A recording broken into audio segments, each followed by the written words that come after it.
الفنان نمبر 1 اللي لقب على نفسه نمبر 1.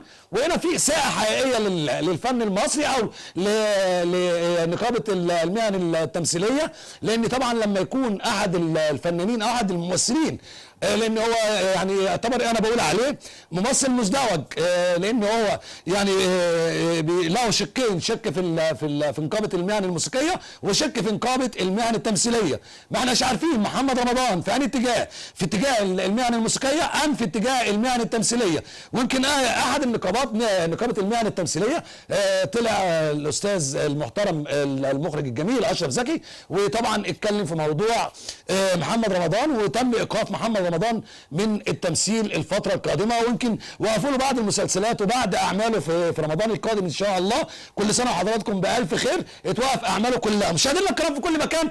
قصه محمد رمضان قصه خطيره، وقصه النهارده يعني حدث ولا حرج.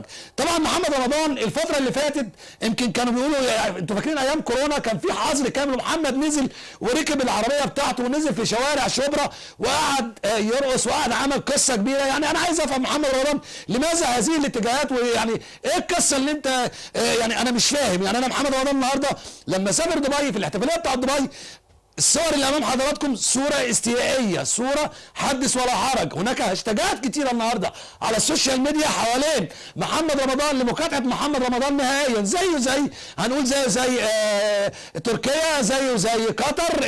خلاص هو خد الترند بتاع الشكل العام، انه يعني النهارده انت بتقول لا انا ما كنتش اعرف، لا انت تعرف وانت رايح حفله، ما انتش رايح عيد ميلاد، انت عارف انت بتعمل ايه. واكيد النهارده الفتره بتاعت الحفله اللي انت موجود فيها، انت راجل المفروض ان انت ذو راي عام، ذو شخصيه فنيه كبيره زي ما انت بتقول ان انا نمبر 1.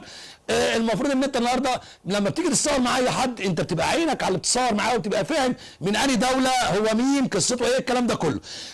بجد يا محمد النهارده الراي العام المصري كله مستاء من اللي انت عملته. يمكن في بعض بلاغات تمت على محمد رمضان الفتره اللي فاتت دي عشان موضوع الكيان الصهيوني، او صور من بعض الجماعه بتوع الكيان الصهيوني. احنا بنقول كيان صهيوني وليس بنقول دوله اسرائيل، هم كيان عباره عن كيان.